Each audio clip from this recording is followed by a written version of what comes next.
Bonjour à tous, bienvenue chez Docteur Laurent. Je suis ici pour vous aider à vous débarrasser du diabète. Le diabète est une maladie mortelle, mais nous pouvons l'inverser et le contrôler très facilement en utilisant 100% de notre cerveau.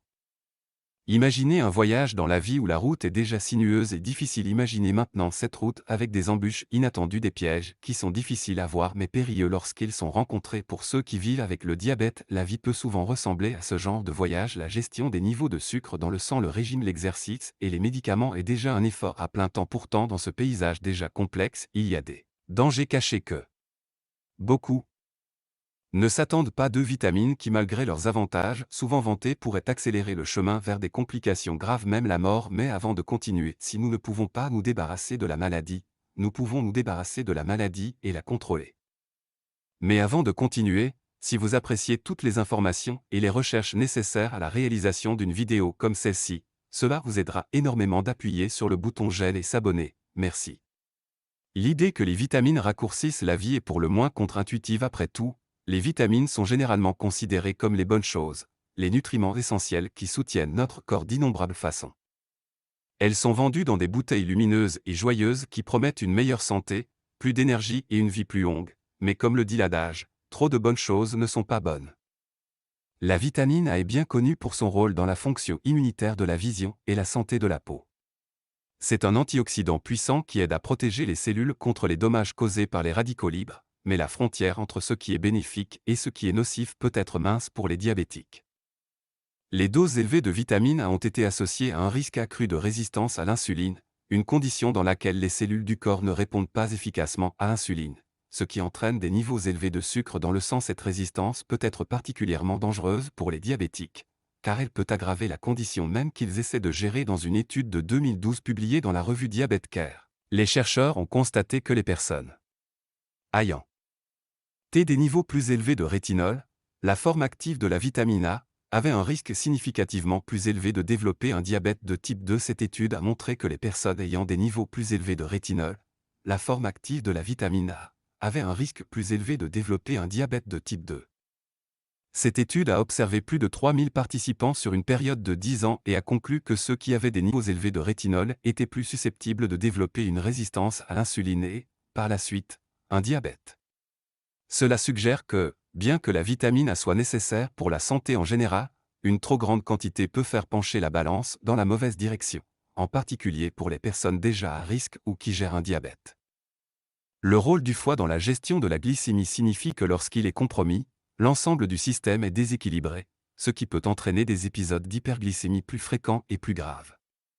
Pour une personne qui gère déjà son diabète, ce stress supplémentaire sur le foie peut être le point de basculement d'une glycémie contrôlée à une glycémie non contrôlée, ce qui augmente considérablement le risque d'une maladie grave. Il y a ensuite la vitamine E, un autre antioxydant héros aux yeux du public, qui est généralement salué pour son rôle dans la protection des cellules contre le stress oxydatif, le soutien de la fonction immunitaire et la promotion de la santé de la peau. La vitamine E est liposoluble, ce qui signifie qu'elle est stockée dans les tissus adipeux et le foie du corps, comme la vitamine A. Cette capacité de stockage garantit que le corps dispose d'une réserve, mais cela signifie également qu'une consommation excessive de vitamine E peut conduire à des niveaux toxiques, en particulier si elle est consommée en grande quantité. Une étude critique publiée dans le New England Journal of Medicine en 2005 a exploré les effets de la supplémentation en vitamines chez plus de 9500 patients atteints de diabète ou de maladies cardiovasculaires. Les résultats ont été surprenants. Les participants qui prenaient des doses élevées de vitamine 408 par jour ou plus avaient un risque plus élevé d'insuffisance cardiaque par rapport à ceux qui prenaient des doses plus élevées de vitamine 408 par jour ou plus avaient un risque plus élevé d'insuffisance cardiaque par rapport à ceux qui prenaient des doses plus élevées de vitamine E408 par jour ou plus avaient un risque plus élevé d'insuffisance cardiaque par rapport à ceux qui prenaient des doses plus élevées de vitamine E408 par jour ou plus avaient un risque plus élevé d'insuffisance cardiaque. L'insuffisance cardiaque est déjà une préoccupation importante pour les diabétiques, car la maladie augmente le risque de problèmes cardiovasculaires. L'étude a conclu que si la vitamine a des propriétés antioxydantes à forte dose, elle peut faire plus de mal que de bien, en particulier pour les personnes souffrant de problèmes de santé préexistants comme le diabète et le stress oxydatif, alors que les antioxydants comme la vitamine sont destinés à neutraliser les radicaux libres. Zéro mise en place pour neutraliser les radicaux libres. Des quantités excessives peuvent paradoxalement conduire à un déséquilibre connu sous le nom d'effet proxydant. Cela signifie qu'au lieu de protéger les cellules, des niveaux élevés de vitamines peuvent en fait contribuer au stress oxydatif qui endommage les vaisseaux sanguins, conduisant à des complications telles que les maladies cardiaques et les accidents vasculaires cérébraux pour les diabétiques qui sont déjà à un risque plus élevé. 2P. Problème cardiovasculaire. Cela peut être une combinaison mortelle. Une autre pièce de ce puzzle concerne la coagulation du sang. La vitamine A a des propriétés anticoagulantes, ce qui signifie qu'elle peut réduire la capacité du sang à former des caillots, bien que cela puisse sembler bénéfique pour prévenir les crises cardiaques ou les accidents vasculaires cérébraux. Cela peut en réalité augmenter le risque d'accident vasculaire cérébral hémorragique où le saignement se produit dans le cerveau. Les diabétiques sont déjà exposés à un risque accru d'accident vasculaire cérébral et l'ajout d'une quantité excessive de vitamines dans le mélange peut augmenter ce risque encore davantage. Il convient également de prendre en considération les interactions entre ces vitamines et les médicaments contre le diabète. De nombreux diabétiques prennent des médicaments pour gérer leur taux de sucre dans le sang et des doses élevées de vitamine A et peuvent interagir de manière négative avec ces médicaments. Peuvent interagir négativement avec ces médicaments. Par exemple, la vitamine peut potentialiser les effets des médicaments anticoagulants comme warfarin et entraîner un risque accru de saignement. D'autre part, un excès de vitamine A peut interférer avec le métabolisme de médicaments comme la metformine, réduisant potentiellement leur efficacité à contrôler les niveaux de sucre dans le sang. La complexité de la gestion du diabète est déjà décourageante, sans ajouter de risques inutiles. La réalité est que, bien que les vitamines A et E soient des nutriments essentiels, elles ne sont pas inoffensives lorsqu'elles sont prises en excès.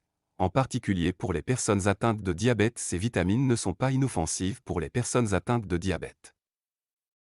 Cela ne signifie pas que les diabétiques doivent éviter complètement ces vitamines, mais plutôt qu'ils doivent être prudents quant aux sources et aux quantités qu'ils consomment. L'un des plus grands défis est que les suppléments vitaminiques sont largement disponibles et souvent commercialisés comme un moyen d'améliorer la santé et de prévenir les maladies. La perception est que plus il y en a, mieux c'est, mais comme nous l'avons vu, ce n'est pas toujours le cas.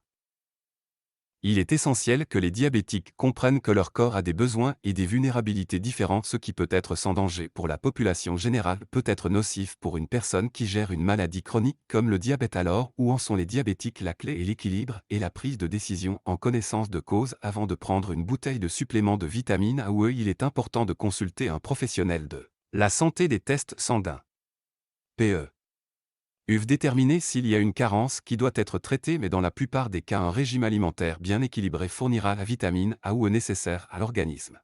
Mais dans la plupart des cas, un régime alimentaire équilibré fournira tous les nutriments nécessaires sans les risques associés aux suppléments à haute dose. Pour ceux qui prennent déjà ces suppléments, il vaut la peine d'avoir une conversation avec le médecin pour réévaluer s'ils sont vraiment nécessaires ou si les risques l'emportent sur les avantages. Vivre avec le diabète est un défi quotidien qui exige une vigilance constante et une gestion attentive. L'objectif est de maintenir une qualité de vie qui permette la santé et la longévité. Comprendre les dangers cachés d'un apport excessif en vitamines A et E est une étape vers la réalisation de cet objectif.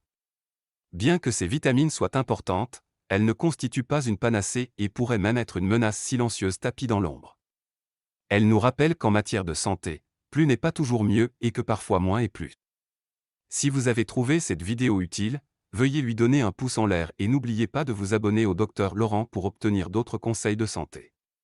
Merci d'avoir regardé et prenez soin de vous.